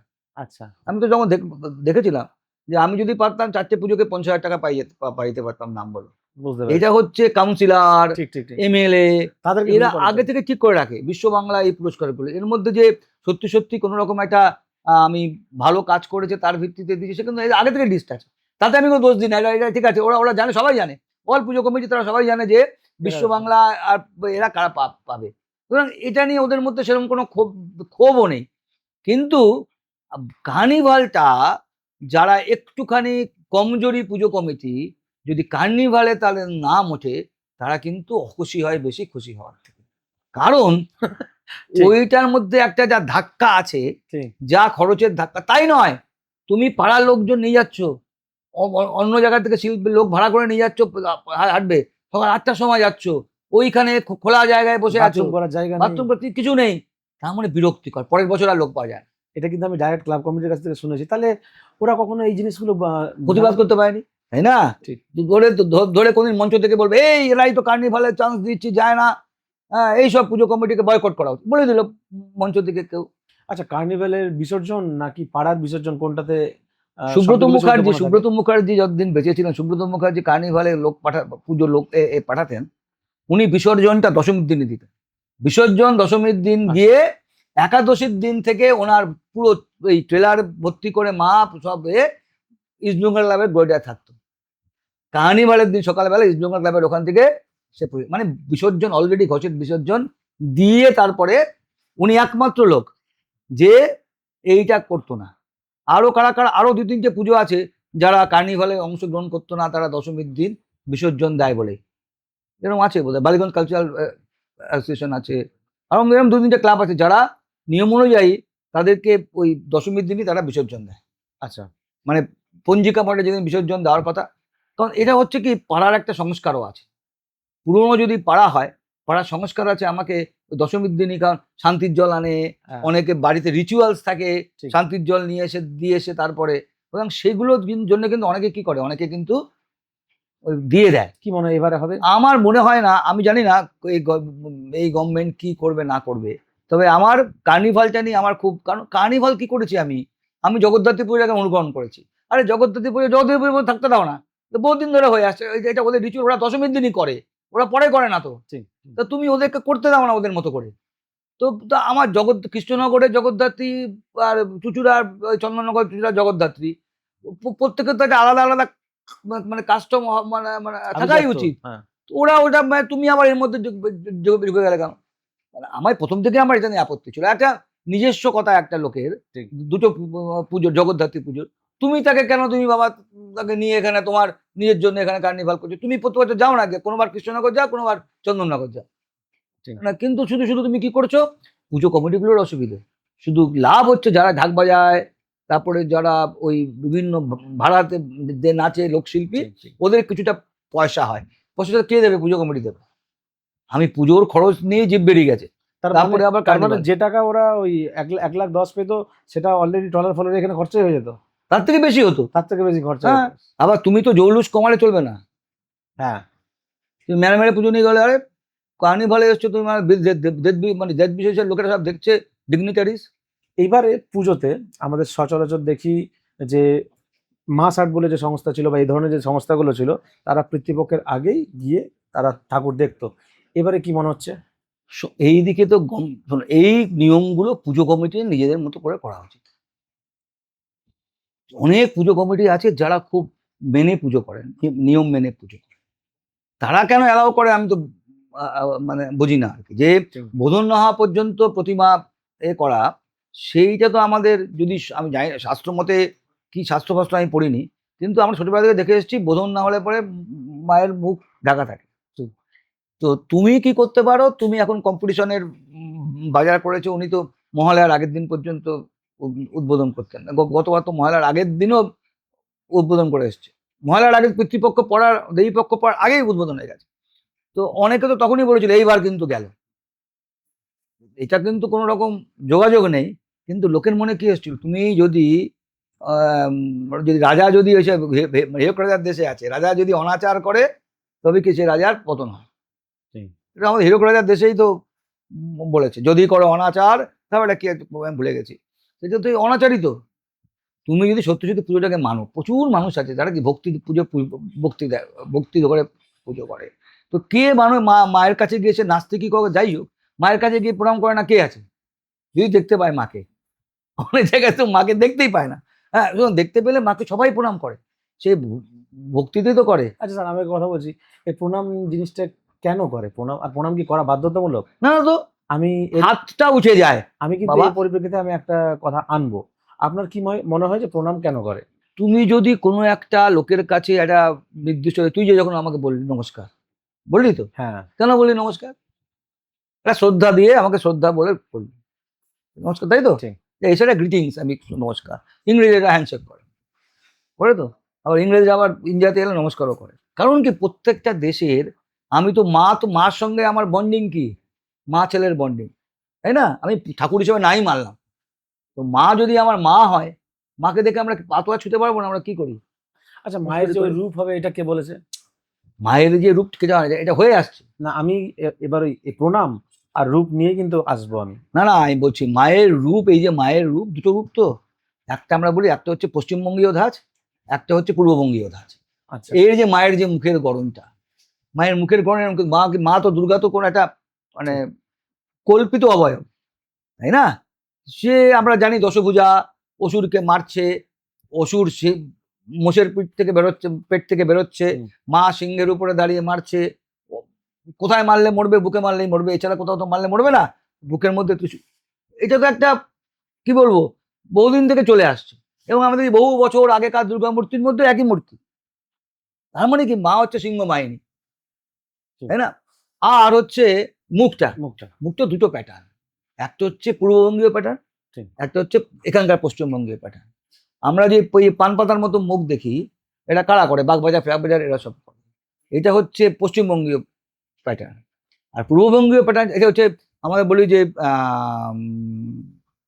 বিষ্ণুপুর যে ঘরানা ছিল, সেটা হচ্ছে এই ঘরানাটা। ঠিক, হ্যাঁ, সেটা হচ্ছে মায়ের পান পাতার মতো মুখ, ওই পান পাতার মতো মুখ বলে। আর একটা ঘরানা হচ্ছে কৃষ্ণনগরের রাজবাড়ি স্টাইল, ওটা হচ্ছে পূর্ববঙ্গীয় স্টাইল, মানে মায়ের মূর্তিটা একটা মেয়ের মতো, মায়ের মতো, ঠিক, ঢলঢলে মুখ, ঢলঢলে। আমাদের কুমারটুলিতে তাই কিন্তু দুটো ঘরানা আছে। একটা হচ্ছে তাদের হচ্ছে পূর্বপুরুষ হচ্ছে পূর্ববঙ্গীয় থেকে আসা, আর একটা হচ্ছে পশ্চিমবঙ্গীয়। পশ্চিমবঙ্গী আর পূর্ববঙ্গের মধ্যে কি মুখের ধরনের ভাগ আছে। আচ্ছা, এই দুইয়ের মাঝে কি শিল্পীরা, গভর্নমেন্ট আর্ট কলেজের শিল্পীরা নিজেদের দৃষ্টিভঙ্গি দিতে পারেন, নিজেদের আইডিয়া পারে তো, কিন্তু সেগুলো মানুষের কাছে সেরকম অ্যাকসেপ্ট হয়নি। মানে আমি মায়ের একটা তো মুখ দেখতে চাই না, মায়ের মুখকে আমি ভেবে এসছি ওরকম আমার মায়ের মুখ। একটা মায়ের মধ্যে একটা মুখ দেখে ভক্তি আসে, আর একটা মুখ দেখে ভক্তি আসে না। শিল্পীদের কাজই তো এই যে মানুষ ভেবে এসছে সেটাকে ভাঙা। না, আমি বলছি সব জিনিসকে তো ভাঙা যায় না। তুই নিজের মাকে যেরকম ধারণা করেছিস সেটাকে ভাঙতে পারবি? আমার কথা হচ্ছে একটা ভোট নিক না এরা সাধারণ জনগণের কাছ থেকে। একটা পুজো কমিটির সামনে প্রত্যেকটা শিল্পী তাদের কোনো লোককে বসিয়ে রেখে কি ধরনের মুক্তি আপনার ভোট তো হয়, তো শারদ সম্মান তো হয়, তাতে তো আর তুই তো শারদ সম্মান তো মানে এই যে মানে ইদানিং শারদ সম্মানে কেউ কি আর এসব দেখে বিচার করে দেয়? আমি তো অনেক তাও মাঝখানে ছেড়ে দিয়েছিলাম, এখন তো তাও কিছু কিছু পুজো দেখি আমি, কিন্তু আগে আমি দেখতামই না। মানুষের ভোট নিলে বলছেন যে এরা আসবে না, তখনই তো পুরো বোঝা যাবে যে আমি সত্যি সত্যি আমি যেটা বলছি সেটাই ফ্যাক্ট, নাকি অন্য মায়ের মুখটা একটা বড় ব্যাপার, যে মায়ের মুখের মধ্যে এক্সপেরিমেন্টে এক মানুষ চায় নাকি চায় না। আমি আমার মতামত মানুষকে চাপিয়ে দিতে পারি না। মানুষ যেটা চায়, একটা ঠাকুর দেখে এলাম, কিন্তু এটাও তো ঠিক, আমরা ঠাকুর দেখার জন্য যদি আমার ওই ধরনের মানসিকতা হয়, তাহলে আমি মুদিয়ালিও দেখতে পারি, বা আমি বাগবাজারে গিয়ে বা বনেদি বাড়ি সেটাও দেখতে পারি। এটার জন্য তাদের জন্য আছে আলাদা। আমার মনে হয় গ্রামের মানুষ যারা দেখতে আসে না, তারা একটা ওই লোকসঙ্গীত আছে না, কি দুগ্গি দেখলাম চাচা, ওই দুগ্গিটাই দেখতে আসে। তারা শিল্পীর আর্টটাকে দেখতে আসে না। শহরের মানুষের কথা আমি ছেড়ে দিলাম, ঠিক, কিন্তু যারা গ্রামের থেকে আসে তারা কিন্তু দুগ্গি দেখতে আসে। তারা আমি কি ওখানে আমার ভাবনা, শিল্পকলা, পরিবর্তন, মডিফিকেশন, রূপান্তর, এইসব তারা কিন্তু দেখতে আসে। তারা দেখে যে মায়ের মুখটা ঠিক হলো কিনা, মা কি মা, দুগ্গি দেখতে আসবে। আপনি তো পুরোনো দিনের মানুষ, সেই জন্য আপনার মনে হচ্ছে ওরা বুঝতে পারছে না, গ্রামের মানুষ সব বুঝতে পারে। আপনি পাবলিকের উপর ছেড়ে দিন না। আমি তো সেই জন্য বললাম পাবলিকের ভোট আপনি, এই যে তার কোনো বিতর্কই থাকবে না যে আমি এই মুখ চাই কি ওই মুখ চাই। ঠিক, তো লোকে যারা দেখতে আসছে তারা বলে দিকে আসছে, সেটা তো করা সম্ভব না, বদ্ধ কথা। সেটা করলে আমার ম্যানিপুলেশন হবে। তুই যদি আমাকে ভাগ দিস, আমি আমার মতো যারা দেখতে চায় এরকম মায়ের মুখ, আমি এরকম 50,000 লোকের সাইন চাই, কিন্তু এইগুলো খুব রিস্কি ব্যাপার। মানুষ কি চায় সেটা কিন্তু আমার এখনো মনে হয়, যেমন আমার তো গ্রামে বাড়ি আছে, আমি তো গ্রামের মানুষের সঙ্গে কথা বলি, হ্যাঁ, যে ওরা এটা তো পুজো, আমি পুজোর সঙ্গে মাকে মেলাবো না, প্রতিমাকে মেলাবো না, ভক্তিকে মেলাবো না, এটা হতে পারে না। পুজো যদি থাকে তো আমার তাই না? তুই কিছু কিছু প্রতিমা দেখে কপালে হাত ওঠে, কিছু কিছু প্রতিমা দেখে কপালে হাত ওঠে না, কারণ ওটা যে প্রতিমা আমি বুঝতেই পারি না। ঠিক, তো সেখানে আমি জানি এখানে শিল্পীদের মধ্যে এই নিয়ে আমি অনেক এই জন্য আমার বড় বড় শিল্পীদের সঙ্গে আমার ঝগড়া হয়েছে। এটা কোনো মুখ হলো? মা দুর্গা কি কোনোদিন মঙ্গলিয়ান ছিল? মঙ্গলিয়ান মুখ, এটা কি করে না? তুমি যা বলো বলো, কিন্তু মানুষ তো এটাকে অ্যাপ্রিসিয়েট করছে। আমি বললাম মানুষ কি প্রতিমাটাকে অ্যাপ্রিসিয়েট করছে নাকি পুরো অ্যাম্বিয়েন্সটাকে অ্যাপ্রিসিয়েট করছে? যে প্রতিমাটা থেকে আলাদা করে দিলে মানুষ কি অ্যাপ্রিসিয়েট করছে? ঠিক, আমার সেই নিয়ে এখনো সন্দেহ আছে। মানুষ অ্যাম্বিয়েন্স, অনেক সময় প্রতিমাটা দেখেই মানুষের পুরোটা পছন্দ হয়ে যায়, আবার অনেক সময় প্রতিমা ঠিক আছে কিন্তু পুরো অ্যাম্বিয়েন্সটা দেখে আমি কি করি, আমি ABCD মার্কস। আমরা আসছি শিল্পীর বিষয়ে। শিল্পীরা এই ইদানিং 4 বছর 5 বছর ধরে তারা ফুলে ফেঁপে উঠেছে, এই ধরনের মন্তব্য শোনা যায়। এমনকি শিল্পীদের যে কাজ, তারা কিছু কিছু পুজোতে বাজেট 50 লাখ যদি হয়ে থাকে, তাহলে 70 লাখ টাকাও করে এমন অনেক পুজো ক্লাবকে আমরা রিসেন্টলি করেছিলাম, তারা তাদেরকে কি বলবো যে ধার করিয়ে দিয়েছে, লোন করিয়ে দিয়েছে। এই এই পরিস্থিতিতে তারা ফেলেছে। এটা কিভাবে আপনি দেখেন যে? এইটা যে আগে আগে ছিল না সেটা কিন্তু নয়। ঠিক। আমি এমন শিল্পীকেও জানি, সে একটা পুজো যদি একটা বাজেট দিত হয়তো, তখন হয়তো দিল 1.5 লাখ টাকা, তখন 1.5 লাখ টাকাই অনেক বড়। ঠিক। 1.5 লাখ টাকা হয়তো গিয়ে শেষ করলো 3 লাখ টাকায়, এবং তো বলতো একে নিচ্ছিস পুজোয়, পরবর্তী কিন্তু আর পুজো হবে না। সত্যি তাই, কিন্তু অ্যাকচুয়ালি ঠিক, ঠিক। এরকম অনেক পুজোর ক্ষেত্রে হয়েছে। একজন শিল্পী, তাকে নিয়ে 1 বছর কাজ করিয়েছে, বাজেট 3 গুণ হয়ে গেছে, পরে আর পুজো করতে পারেনি, পুজো উঠে গেছে। এমন অনেক পুজো আছে কলকাতায়। মানে এইটা প্রবণতাটা ছিল, কিন্তু বাড়ালো কারা? যাদের হাতে পয়সা চলে এলো তারা এমন ভাবে এই যে কি বলছে, রাজা রাজায় হ্যাঁ, হ্যাঁ। আমার এত বৈভব, আমার তোর থেকে বেশি বৈভব। ঠিক। সুতরাং তুই কত দিচ্ছিস শিল্পীকে? এত, আমি দিচ্ছি এত, আমার এত টাকার পুজো। তো আমি পুজো হবে কি, পুজো মণ্ডপ দেখতে যাই, আমি তো পুজো প্যাভিলিয়ন দেখতে যাই না বাবা, ঠিক, ঠিক। তাই না? পুজো মণ্ডপ, প্যাভিলিয়ন আর মণ্ডপ যদি আমি যদি এক করে ফেলি, তাহলে আমার সেরকমই ভাবে খরচ বাড়বে, শিল্পীও সেরকম ভাবে তার মানে নেবে। তার ফলে এই কিন্তু এর ফলে কি হলো, এই যে এবার যে ধাক্কাটা হলো, তাতে কি হলো, তাতে অনেক পুজো তো এবার ওই যারা বেশি বেশি বাজেটের বিশাল বাজেটের পুজো, অনেক পুজো এবার সংকট আছে হওয়া। যারা জেনারেল ছিল তাদের প্রবলেম নয়, কিন্তু যারা প্রবলেম হচ্ছে যারা হ্যাঁ। উটকো টাকা আনতো। একদম এরকম, যারা পুরোপুরি একটা পলিটিক্যাল নেতার ভরসায় ঠিক। তারা বাজেট তৈরি করতো, বিশাল আকারের বাজেট, শিল্পীর লাভছে লাভাচ্ছে লাভাচ্ছে লাভাচ্ছে, কোথায় চলে যাচ্ছে? আরে আমাকে একজন বড় উদ্যোক্তা, সে আমাকে গত বলেছিল যে, আমি বললাম কলকাতায় তো 1.5 কোটি 2 কোটি টাকার 10 বড়, কি দাদা তুমি কি বলছো, 10 কোটি টাকার উপরে 25টা আছে, আমি 11 কোটি টাকা খরচা করেছি, কিছু পেলাম না এবার পুজো। একজন উদ্যোক্তা আমাকে বলছে, সে আমি ভাবছিলাম 10-12টা হতো, আমাকে 10-12টা কি বলছে দাদা, 20-25টা পুজো আছে এরকম 10 কোটি টাকার উপরে পাই। এবং আমিও শুনে মানে প্রায় ভাবলাম যে আমি এত কম জানি আর কি। আপনি বলছেন যে শিল্পীদের এবারে সংশোধনাগারে যাওয়া দরকার আছে। কেন?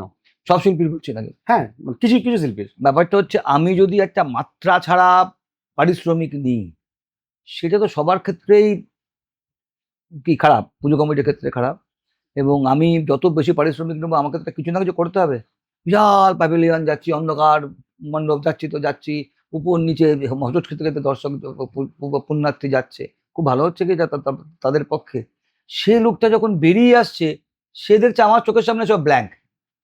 আমি কি দেখলাম? মাকে দেখলাম কি? মাকে দেখলাম না। মাকে যখন এলাম, তখন ওই মায়ের ছবি, কোথা থেকে দূর থেকে মাকে দেখছি, ঠেলা ঠেলি মায়ের মুখটাই দেখতে পারলাম না, এবং ধাক্কা খেতে খেতে পুজো মণ্ডপে বাইরে চলে গেলাম। দেখুন, এখন আমার তো পুজোর তো উদ্দেশ্য সেটা নয়। আমার পুজোর লোকের জাগ থেকে কেউ বলে না আমি মণ্ডপ দেখতে যাই, কি বলে আমি ঠাকুর দেখতে যাবো। ঠাকুর দেখতে আসছে। ঠাকুরটার জন্যই মণ্ডপ, ঠাকুরটার জন্যই আলো, আর এই মণ্ডপ আলো প্যান্ডেলের জন্যই শিল্পী, তাই না? তার মানে আমাকে যদি প্রাইমারি যদি আমি চয়েস মানে বলি, মানুষের কি দেখতে যায়? ঠাকুর। ঠাকুর দেখতে যায়। ঠাকুর দেখতে যাবি। আর ওইটার উপর গুরুত্ব বেশি বাড়ানো উচিত। হ্যাঁ, তার মানে কি আমাকেও তাই কি করা উচিত? এই যে মানুষগুলোকে হঠাৎ এই শিল্প দেখানোর জন্য, কিংবা আমার এত প্যাভিলিয়ন করেছি বলে হাঁটিয়ে চলিয়ে মানুষটাকে অর্ধেক এনার্জি তো ওখানে নষ্ট হয়ে যাচ্ছে, একই পরিশ্রম করে আসছে। আর সাধারণ ভিআইপিরা গিয়ে সামনে বসে একজন ভিআইপি কে বোঝাচ্ছে 20 মিনিট নিয়ে, একটা মানুষ ওখানে দাঁড়াচ্ছে 30 সেকেন্ড, ও 20 মিনিট থেকে বুঝতে পারছে না কি জিনিস, যেটা নিয়ে গত বছর তুমি আমার কাছে এলে আর কি, বুঝতে পারছে না। কিন্তু তুমি একটা লোককে তুমি কেন, তুমি শুধু তুমি কি করছো? তুমি একটা দর্শককে সঙ্গে প্রতারণা করছো। আচ্ছা, আপনি কি এই ধরনের শিল্পীদেরকে বলছেন সংশোধনাগারে যাওয়া উচিত? এই ধরনের পুজোটা করবে কেন? আমার মতে কেন করবে? আমি যত বড়ই শিল্পী, আমি করবো কেন? আমি রাজি হবো কেন? আমার প্রাইমারি লক্ষ্য হচ্ছে মানুষ। আমার মানুষ যদি দেখতে না আসে, আমার পুজো চলবে? একদমই না। চলবেই না। আমার পুজো, আমার যখন ফুটফল, কিছু কিছু পলিটিক্যাল এতে আসে, কিন্তু মেজর যারা বিজ্ঞাপন দেয়, ফুটফল কত লোক এলো, হ্যাঁ, হ্যাঁ। আমি লোকটাকে 3 কিলোমিটার হাঁটিয়ে নিয়ে আসছি, ঠিক। সে লোকটা একবার যদি দেখে যে আমার মধ্যে আমি মাকেই দেখতে পেলাম না, ধাক্কা খেয়ে বাইরে চলে এলাম, আর আমি বুঝতেই পারলাম না কি কি ওর মধ্যে, আমি নাচতে নাচতে আমি বাইরে চলে এলাম, সে লোককে আর তোমার ওখানে ফিরে আসবে? না না, অনেক শিল্পীরা বলে এই সাধারণ মানুষকে আর বোঝে আমরা কি আর্ট করেছি। আরে মানুষকে, মানুষ যেটার জন্য আসে আমাকে তাকে বুঝতে হবে মানুষ কেন আসে। ঠিক এবং মানুষকে যদি আমি প্রতারণা করি মানুষের সঙ্গে এরকম ভাবে, তো বুঝতে হবে আমাকে, আমি মানুষকে আন্ডার এস্টিমেট করে চলবে না, তাই না? আমি যদি মানুষকে ভাবি মানুষ কিছু বোঝে না, আমি মানুষের উপর দিয়ে চালিয়ে যাচ্ছি, কতদিন করবে? ঠিক আমাদের তো ভোটের সময় বোঝা গেল ওভার কনফিডেন্সের কি হতে পারে। ঠিক। সুতরাং মানুষকে বোঝা, মানুষ কিন্তু আমাকে ধরে নিতে হবে মানুষ কিন্তু ঠাকুর দেখতে আসে। এইটা হচ্ছে পুজো দেখতে আসে, মণ্ডপ দেখতে আসে, আলো দেখতে। আমরা জগদ্ধাত্রী, আমরা জগদ্ধাত্রীতে আলোর মেলা দেখতে যাই, বড় বড় ছোটবেলা থেকে চল দেখতে যাবি কিরকম আলোর কাজ, জগদ্ধাত্রী পুজো হচ্ছে সবসময়, যারা ছোটবেলা থেকে এটা এখনো কন্টিনিউ করে যাচ্ছে। ওরা কিন্তু ওদের থেকে পাল্টায়নি, কিন্তু ওরা কি করেছে মাঝখানে থিমের ঠাকুর করেছিল, এখনো কলকাতার থিমের মণ্ডপ ওরা নিয়ে যায় ওখানে। নিজে হ্যাঁ হ্যাঁ, হয়তো দেখা যায় থিমের মণ্ডপটা সামনে, কিন্তু যেহেতু মায়ের পরিবর্তন যেহেতু বেশি বড় করে না। ঠাকুর ওইটা দিয়ে সামনে করে মাঝখানে হ্যাঁ। পিছন দিকে বিশাল, ওরা কিন্তু ওদের ওখানে কিন্তু ওরা কিন্তু প্রতিমাতে কোনো কিন্তু যেখানে যেখানে মাঝখানে প্রতিমা ছোট হয়েছিল সেখানে সেখানে কিন্তু খুব ঝামেলায় পড়েছিল পুজো। ঠিক। আমাকে হচ্ছে একটা ট্র্যাডিশন আছে, আমি যদি ভাবি আমার ঠাকুর দেখতে আসে, আমি শিল্পী আমার ঠাকুর দেখতে আসে, মোটেও না, ঠাকুর দেখতে আসে কলকাতার আশেপাশের মফস্বলের কিছু লোক যারা জানে এই শিল্পী এই করছে সেই করছে সেই করছে সেই, কিন্তু সাধারণ মানুষ ঠাকুর দেখতে আসে। এই কনসেপ্টটা যদি আমার সাধারণ মানুষ শান্তিতে খেয়ে পড়ে থাকতে চায়, যাতে আমার টাকায় যাতে কেউ ভাগ না বসে, আমার টাকা যাতে মার না যায়, আমি যাতে পরিষেবা পাই, সেটা দেখতে আসে। ঠিক। আমি কেন জিতিয়েছি, তুমি আমাকে সুখে দুঃখে দেখবে। তেমন আমি তাকে আন্ডার এস্টিমেট করে, তাকে যদি আমি আন্ডার এস্টিমেট করি যা হয়। এই যে কুমারটুলিকে বাদ দিয়ে যে একঝাঁক শিল্পী থিম পুজোর দৌলতে কলকাতার পুজোয় এসছে, সেটা কলকাতার পুজোকে কিন্তু আরো বেশি টিকে থাকার ক্ষমতা দিয়েছে। ঠিক আছে ঠিক। আমি যদি নিজেকে পরিবর্তন করতে না পারি, আমি আবার বলছি, পরিবর্তন মানে সার্বিক পরিবর্তন নয়, পরিবর্তন আমাকে বুঝতে হবে কোথায় কোথায় আমার পরিবর্তন দরকার। আমি আবার বলি, থিম পুজো আমরা কেন এসেছিলাম, থিম পুজোয় ব্যাপারটা এসেছিল যে আমি আলাদা করে ডেকোরেটরের খরচ নেই, আমার আলাদা করে ইলেকট্রিকের মানে এর খরচ নেই, আলাদা করে আমার মিউজিকের ব্যাপার নেই। আমি কি করছি, আমার 3-4টে লোক মিলে একই জিনিস সব জিনিস করে দিচ্ছে, ঠিক। তারাই শিল্পী। তার মানে তো থিম একটা, মানে আমার তখন ছিল হচ্ছে সস্তায় পুষ্টিকর, এবং প্রথম প্রথম থিম পুজোর খরচা কম হতো, কিন্তু সেই যারা থিম আর্টিস্ট তারা সেটাকে এমন জায়গায় নিয়ে গেল, এবং পরবর্তীকালে তার সঙ্গে পলিটিক্যাল ক্ষমতা যোগ হয়ে এটাকে এমন একটা জায়গায় পৌঁছে দিল সিঁড়ির উপরে, এখন কিছু কিছু জায়গায় সেটা মুখ থুবড়ে পড়ছে। এখন কি তারা সেই জায়গাটা পাবে না? কে তাদের অত বাজেট দেবে? যারা যারা অতিরিক্ত বাজেটে পুজো করে সেই সমস্ত পুজোগুলোরই তো সংশয় আছে।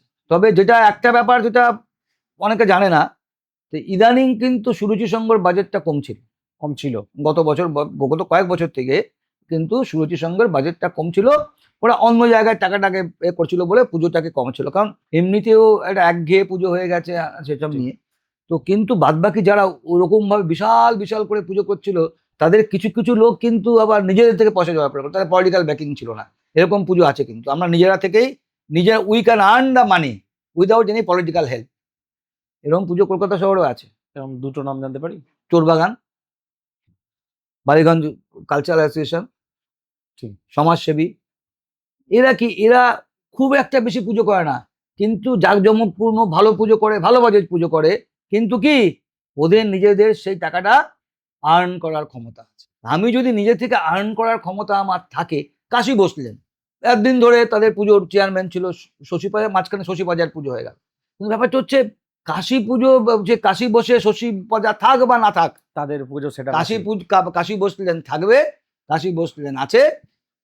বড়জোর কি হবে, শশী বাজার পুজো বাদ দিয়ে শুধু কাশী বসলেনে আবার চলে আসে, হ্যাঁ, তাই না? ফান্ডের কোনো প্রবলেম কাণ্ডে হাতিবাগানের পুজো যখন ছোট ছিল ভালো ছিল না, হাতিবাগানের পুজো তখন কি আর কেউ অতীন ঘোষ ছিল? অতীন ঘোষের পুজো বলে কি লাভ আছে? এখন একদিন এটা আবার হাতিবাগান থেকে অতীন ঘোষের পুজো ছিল, এটা এখন আবার কি করবে, হাতিবাগানের পুজো। ললিন সরকারের সেই তকমাটা পড়েনি, দেখে ললিন সরকার কি। আচ্ছা, ব্যাপারটা হচ্ছে যত আমার তকমা পড়ে যাবে তত আমাকে সেই তকমাটাকে ঝেড়ে আবার আগে বেরিয়ে আসার জন্য, যেমন আমি অনেক বড় বড় মানে ভালো ভালো পুজো জানি, যে যারা সত্যি সত্যি পুজোটাকে জানে, পুজোর কনসেপ্টটাকে জানে, কি করে মানুষকে অ্যাট্রাকশন করতে হয় জানে, প্রতিমাকে না করে। এরকম নাম বলা যেতে পারে? হ্যাঁ, আগে যারা বরিশা ক্লাব যারা তৈরি করেছে প্রথমে, যারা সৃষ্টি সহযাত্রী ছিল অনেক আছে, ঠিক। তারা এবার খোলস ছেড়ে বেরিয়ে এসেছে। আমি নাম বলছিলাম, তারা আবার বিপদে পড়বে পরবর্তীকালে এদের কাছেই। তারা খোলস ছেড়ে বেরিয়ে, আমি একজনকে ফোন করলাম যে এবার কি খোলস ছেড়ে বেরিয়েছিস? ঠিক। হ্যাঁ আমার, মানে ওরা নিজেদেরটা বলতে পারতো না, যারা পুজোটাকে তৈরি করলো, এরকম একটা রূপ দিল, এই স্ট্যাচারে আনলো, একদিন তারাই কি থাকতো, তারাই তাদেরকে বসিয়ে ওই দাদা কেন সুদীপ বলে এখন নেই এবারে? ওই পড়লে না, শুধু পড়লে বলছে রেজাল্ট বেরোনোর পরে রিজাইন করে দিচ্ছে। আমি বলছি এমন কোনো নাম, আমি চাইছি যে তারা একটু উঠে আসুক, ছোট ছোট পুজো, এমন কিছু নাম যারা সত্যি করে ভালো করে পুজো করে, আপনার মুখ থেকে নাম যদি আসে তাহলে তারা আরো বেশি উৎসাহিত হবে। না না, আমি বলছি, আমি যার সঙ্গে কথা বললাম অনিমেষ চক্রবর্তী, সৃষ্টির পুজোর, আমাকে সৃষ্টি পুজো নিয়ে যাওয়া মূলে কিন্তু অনিমেষ। জি। এবং গিয়ে দেখেছিলাম এই ছেলেগুলো, এই ওখানে অনিমেষ ছিল, ওখানে আরো কেউ অনেক সৌমেন বলে একটা ছেলে ছিল, একটি ছেলে ছিল থিতাই বলে, সে মারা গেল পরবর্তীকালে, শৈবাল বলে এরা ঠিক, ছিল। ঠিক। এদের মধ্যে অধিকাংশই এখন বরিশা ক্লাবে আছে। এরা হচ্ছে পুজো অন্তপ্রাণ ছিল। ওদিকে সহযাত্রীতে ওরা ওরা কমল ব্যানার্জি আছে, ওখানে বাবু আছে, এরাও কি খুব কিন্তু মানে পুজো অন্তপ্রাণ, পুজোটাকে ভালোবাসে। আর কারা কারা পুজো ভালোবাসে?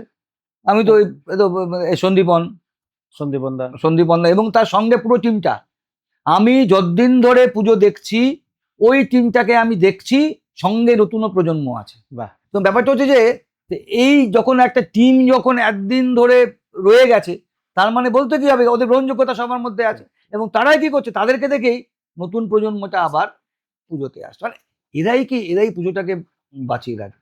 যেমন সংঘশ্রী দেবাশিস সিং, ও সংঘশ্রী থেকে ওকে বার করে দিয়েছিল, কিন্তু ও পুজো নিয়েই আছে, কিন্তু অন্যদের সঙ্গে মিশে, ফোরামের সঙ্গে মিশে বিভিন্ন পুজোয়, ফোরামে ওরা আছে, মানে কি এই লোকগুলো কি আমাকে আমার পুজো থেকে এ করে, তবু কি না আমি পুজো থেকে কি হয়নি, আমি হয়নি। আমি মাঝে মাঝে পুজোর সময় চলে যাই আমার গ্রামে।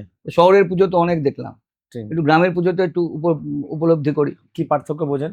গ্রামে তো এখন অনেক গ্রাম আছে, সেখানে পুজো হয়ই না প্রচুর, হয়তো 10-12টা গ্রামের মধ্যে একটা গ্রামে পুজো হয়।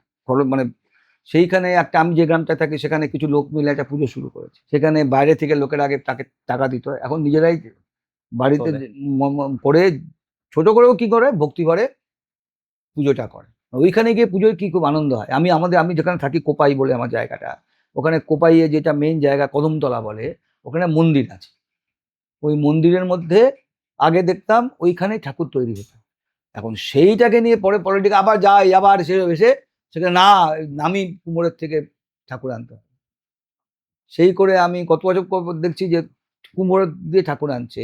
তো সেখানে গ্রামের মানুষের এই যে প্রথম দিন যেদিন থেকে কাঠামোটা নিয়ে এলো, নিয়ে এসে ওখানে খড় দিল, মাটি দিল, তখন থেকে কি মানুষের সঙ্গে পুজোটার কি হতো।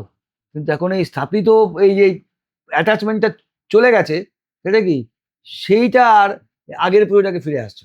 কিন্তু ব্যাপারটা হচ্ছে সব জায়গাতে একটা পুজোর সঙ্গে এমনভাবে মানে একটা পলিটিক্স জড়িয়েছিল, সেইটা পুজোর অনেকটা ওই আবার কি বল মানে এই ঐকান্তিকতাটা, আমার পুজো সেই পুজো, ওখানে লোকে যেত কাঠামোতে, কেউ জল ফুরিয়ে গেছে, এই যারা ওখানে দেখতে এসেছিল তারাই গিয়ে দুপুর থেকে জল নিয়ে এলো, কাদামাটি পাওয়া যাচ্ছে না বলে কেউ তার বাড়ি থেকে কাদামাটি কেটে নিয়ে এলো। তার মানে কি প্রত্যেকে পুজোর সঙ্গে ইনভলভ, মানে আমার মাটি দিয়ে পুজো হয়েছে, আমার বাড়ির জলটা এনে আমি এই কাদাটা মাখিয়েছি, তাই না? তো সেই কনসেপ্টটা যদি তুমি মানুষের থেকে নিয়ে যাও, তাহলে খুব এই যে আগে যে ক্লাবে ঠাকুর বানানো হতো, সেইটা কিন্তু মানুষের সঙ্গে, শিল্পী হয়তো বড় ছিল না, কিন্তু মানুষের সঙ্গে একটা অ্যাটাচমেন্টটা কিন্তু এইটা কিন্তু এখনো ওই আপনার ইয়েতে আছে, চন্দননগরে আছে। সেই তো বললাম, চন্দননগরে তো ওটা আমি যদি আমার কৃষ্ণনগরেও আছে, আমি যদি আমার পুরনো ঐতিহ্যটা রেখে দিই, তাতেও যে লোক হয়, ভিড় ভেঙে পড়ে, বিন্দুমাত্র আমার দর্শকে হয় না, এটা কিন্তু ঠিক, তার তো এটা প্রমাণ, তাই না? ঠিক। এবং বরঞ্চ আমি এখন দেখেছি চন্দননগরে পুজো আরো বেশি লোক যায়। আমরা প্রত্যেকটা সরকারকে দেখেছি পুজোর সঙ্গে বিভিন্নভাবে কেউ যুক্ত নন। আপনার মনে হয় নতুন সরকার কিভাবে পুজোকে দেখা উচিত? আসলে আমি এই যে ওদের যে মায়ের জন্য রক্তদান যে উৎসবটা হলো, আমি মাঝখানে কয়েক বছর যেতাম না, শুধু একটা পলিটিক্যাল পার্টির লোক, অন্য পলিটিক্যাল পার্টির লোক নেই, কারণ অন্য পলিটিক্যাল রক্ত নেই, মধ্যে কথা হচ্ছে, তাহলে অন্য পলিটিক্যাল পার্টির লোক নেই, ওদের যারা পুজো তা এছাড়া কোনো পুজো নেই। তো এইবার আমি ওদেরকে বলেছিলাম, সন্দীপনকে, পার্থদাকে, অঞ্জন উকিলকে, অবশ্যই কিন্তু তোরা এইবারে তোদের যে একদিন ধরে সেটা থেকে একটু বেরো। আর তোরা তো কেউই পার্টির কোনো, এখন যারা তোরা ক্ষমতা আছিস কেউ তো পার্টি না, বেরো একটু বাইরে থেকে। ঠিক ঠিক এবং এই যারা আছে, যারা, আমি তো বেহালার যে পূর্বের যে বিধায়ক থেকে প্রথম থেকে আমি বলতে শুনেছি এইবার ঠিক যেরকম পুজো সেরকমই হবে, শঙ্কর সিং তাকে আমি প্রথম থেকে বলতে শুনেছি, ইন্দ্রনীল খানকে বলতে শুনেছি, আমি তাপস রায়কে জানি কালী পুজো করে, ও আবার সন্তোষ মিত্র স্কোয়ারে ভাইস প্রেসিডেন্ট।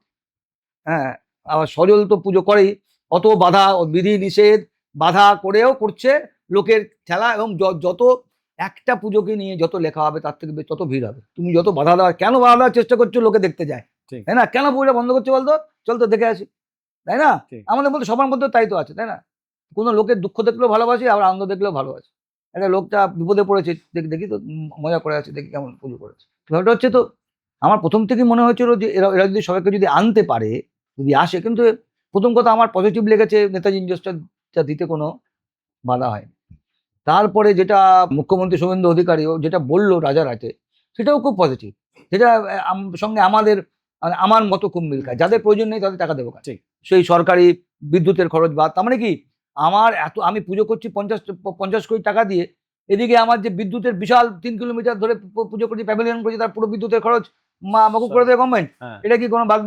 আমার এতগুলো, আমি একটা টালা পার্ক আমি বছরের পর বছর দখল করে আছি, পুরসভা কোনো পয়সা নেবে না? এটা কি মামা বাড়ি নাকি? এটা তো আমি তো সরকারি পরিষেবাকে এরকম ভাবে এরকম 9-6 বলি, আমি 9-6 করতে পারি না। তো সেটা তো ছিল, কিন্তু সেটা তো ভালো ভালো বলে দিয়েছে যে যাদের প্রয়োজন নেই তাদেরকে সরকার সাহায্য দেবে না, যাদের প্রয়োজন তাদের অবশ্যই দেবে। First, very positive.